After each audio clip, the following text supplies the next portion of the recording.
Everyone talking about LeBron ring chasing. Hey, if you speak negatively about LeBron, people are going to pay attention to you. LeBron James is signing with the Philadelphia 76ers on a 2-year, $8 million deal. I can't say enough about it. I'm going to try. I seen something on social media the other day that wherever I go, that we may be in the play-in or some shit like that, and I'm not a factor anymore, so I get that as well, too. So for almost 3 weeks straight, Cleveland controlled LeBron's free agency.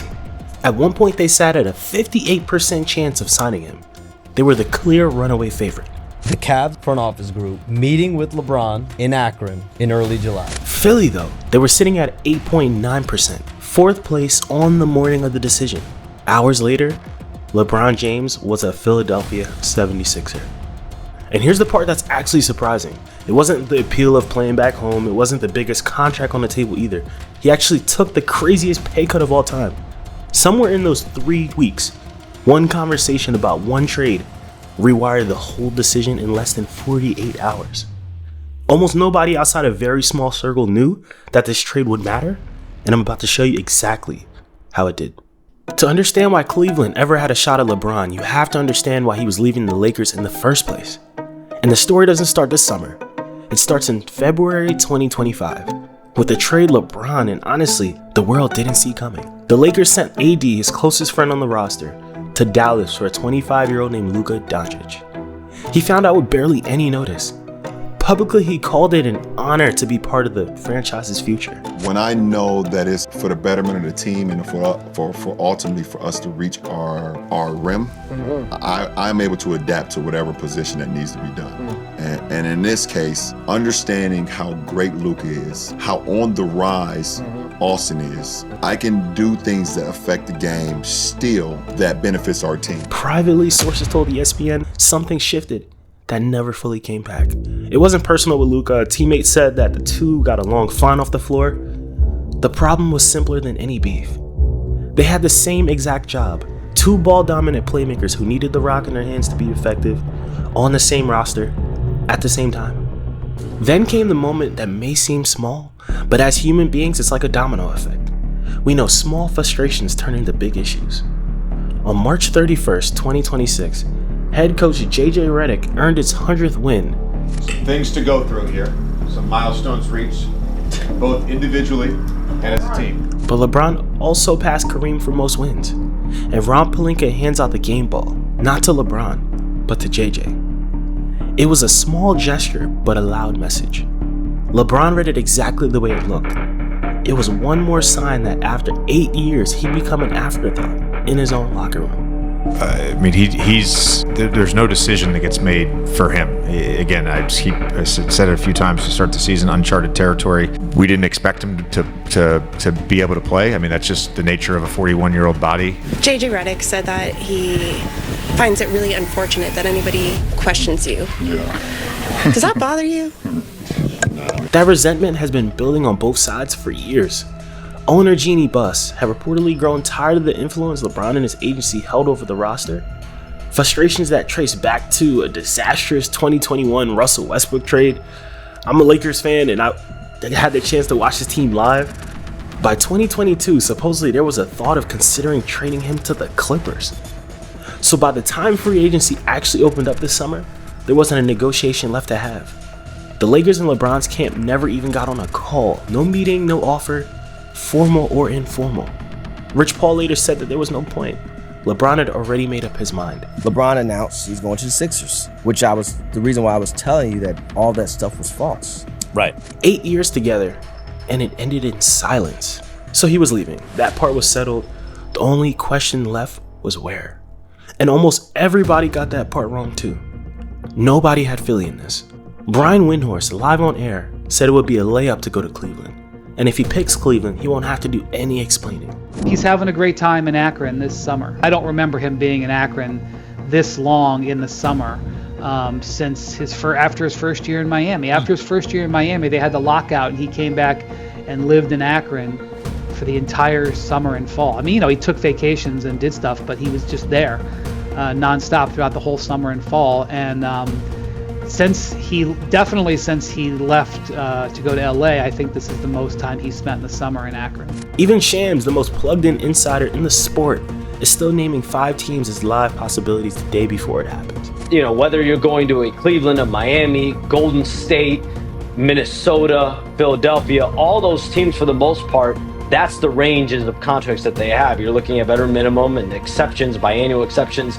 For months, insiders like Tim McMahon called Cleveland the scenario to beat, essentially the favorite.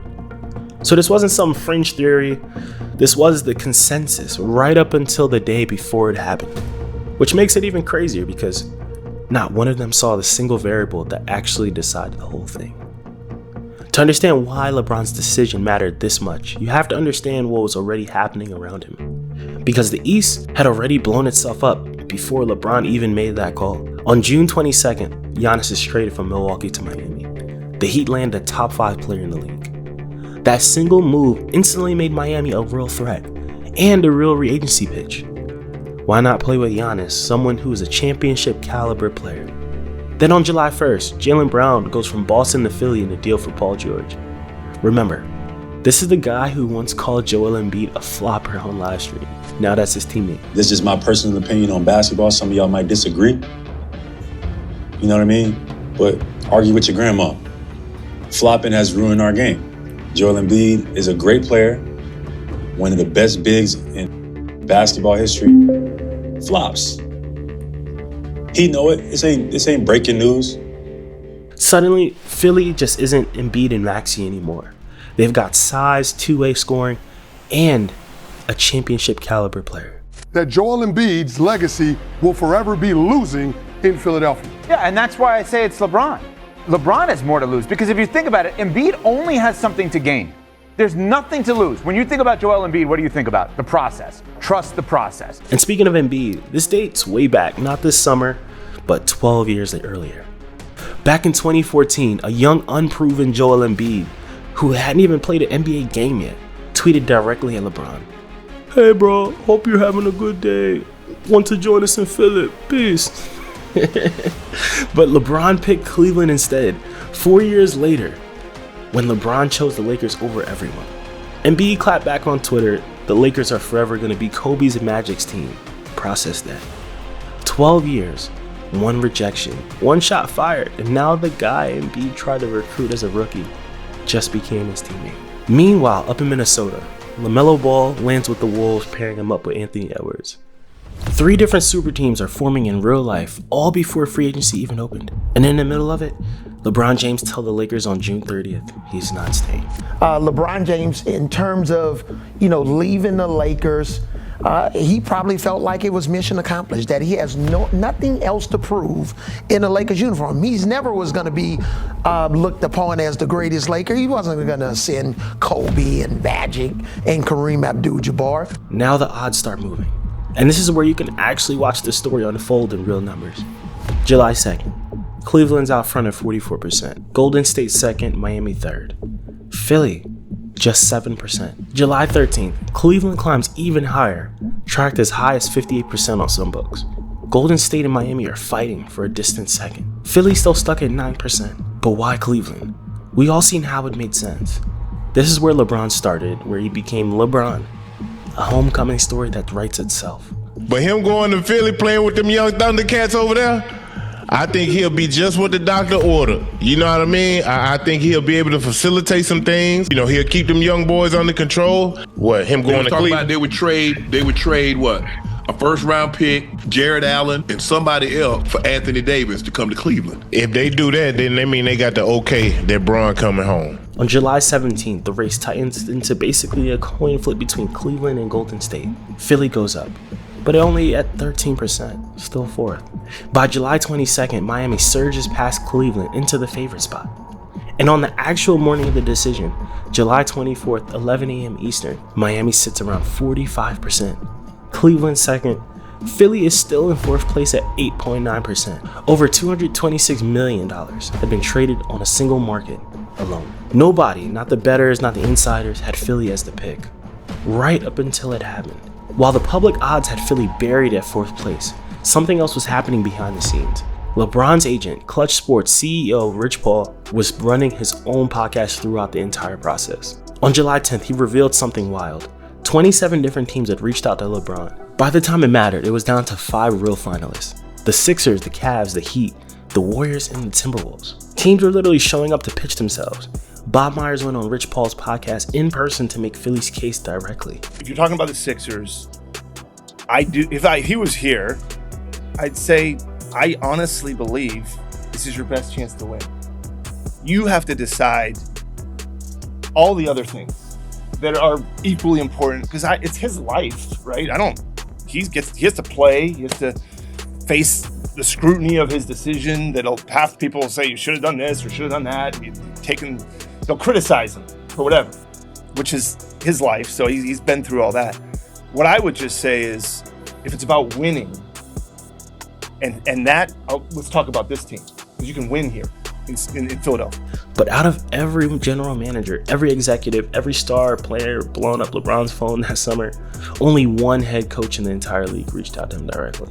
Sixers coach Nick Nurse. I think everybody, when you sit here and think, oh, y'all got stuff to prove, and you're really hungry for it. I see that. And those guys got their reasons for being a little maybe extra hungry. But listen, I think that you start every year.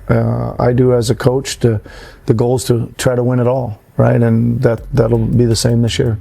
On Philly's side, it wasn't ownership running point. It was Tyrese Maxey, another Clutch client, leading the actual recruiting, with Embiid and Jaylen Brown blowing up his phone the entire time.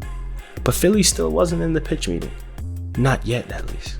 He didn't take the biggest offer. He didn't take the safest bet. He took the roster that he actually believed he could win with. But that still leaves the other half of the story unanswered, because why Philadelphia was never really the hardest question. The hard question is, why not Cleveland? It's rooted in the fact that I know what Cleveland means to him. Him being available to go back home to Cleveland to end his career is what I anticipated. I thought that would be too much for him to shun. The team that led this race almost the entire time. 3 days after LeBron signed, ESPN's Brian Windhorst, the reporter who covered him longer than anyone alive, published the real story. There were 3 strikes against Cleveland. Strike 1. Family wasn't the deciding factor this time, erasing Cleveland's biggest built-in edge over every single team. Strike 2. The front office never really made a move. Philly did, for Jaylen Brown. Strike 3. This is the one that Cleveland never even saw coming, because it happened back in February, 5 months before free agency opened. The Cavs traded Darius Garland to the Clippers for James Harden. At the time, it read as a basketball trade. In hindsight, it was something else. I mean, it was a great time in Cleveland. Really appreciate them for everything. But last 48 hours been crazy. The trade happened and I was already here, so it wasn't like that big of a move, so it was pretty easy for me. Darius Garland was a Clutch Sports client. Same agency as LeBron, same agency as Tyrese Maxey. He was one of the last real personnel bridges that LeBron's camp had left in that locker room. Cleveland traded it away without knowing what they were giving up. Philadelphia had the mirror image of that exact asset and never let go of it. There was reportedly a deeper doubt too. So sources close to LeBron's circle said to be surprised that the Cavs never really tried using Donovan Mitchell to actually get Jaylen Brown. Instead, they extended him. With one insider putting it bluntly, Donovan Mitchell was the number 1 in Cleveland, the number 1 in Utah, but not the number 1 that LeBron needed next to him. 2 weeks before free agency even opened up, the Cavs re-signed Donovan Mitchell to a 4-year, $273 million deal. So Cleveland spent the whole summer as the public favorite, while by their own front office's hand, they had already talked themselves out of it back in February. But Cleveland's mistake was only half of it, because while the Cavs were making theirs, Philly's front office was quietly rebuilding itself from a completely different disaster. 2 months earlier, in May 2026, the Sixers fired team president Daryl Morey after a second-round playoff exit. Owners Josh Harris and David Blitzer handed the search off to Bob Myers, which is the architect of 4 championships in Golden State, and promoted Mike Gansey to run day-to-day basketball operations. Here's a detail almost nobody mentioned. Gansey and LeBron goes back to high school. In 2001, they were runners-up to each other for Ohio's Mr. Basketball Award. They later worked together in Cleveland too. Ownership didn't stay in the background either. Sixers owner Josh Harris got 5 to 10 minutes with LeBron in person at a VIP event in New York in mid-July, described by a team source as simply quote-unquote cordial. And on Rich Paul's own podcast, Bob Myers made a pitch directly, quote-unquote, saying, "I genuinely believe this is your best shot to win." None of that guaranteed anything, but while Cleveland's front office stood still, Philly just had rebuilt itself around the exact kind of relationships LeBron actually responds to. So the fact that he's chosen Philadelphia from a basketball standpoint, it makes all the sense in the world. With Maxey, with Edgecombe, with the acquisition of Jaylen Brown, who is a stud and an all-world player in the NBA, LeBron joining that crew as the elder statesman, having those young thoroughbreds to carry most of the legwork. But not everyone was celebrating, because even the people closest to LeBron didn't see this coming. D Wade, his closest friend in the league, admitted it live on his own show, saying that LeBron is never going to do what you think he's going to do. I don't think any of us had Philly pinned as the #1 team. Not the insiders, not the bettors, and not even his own best friend. Magic Johnson called Philly the biggest threat to the world champion Knicks. But this flags a real question the league is quietly asking. Can 4 stars who are all used to dominating the ball actually share one? One rival executive was blunt, quote unquote, "They don't even have the role players on their team now. I'm not sure if any of them will want to sacrifice." So you have some doubters. And yes, on paper this is Embiid, Maxey, Jaylen Brown, VJ, and LeBron James, coached by Nick Nurse, run by the guy who tried to recruit him back in high school. This is one of the strangest, most stacked rosters basketball has seen in years. But paper doesn't win championships. Egos either learn to share the floor or they don't. Cleveland controlled the race for almost 3 weeks. Then in one night they controlled nothing. And 3 days later we found out they actually lost it back in February. LeBron James didn't go where the money was. He didn't go where the history was. He went where he believed he could win one last time. Cleveland had 58% of the odds. They didn't have the one thing that actually mattered though. Now we get to see if Philly does.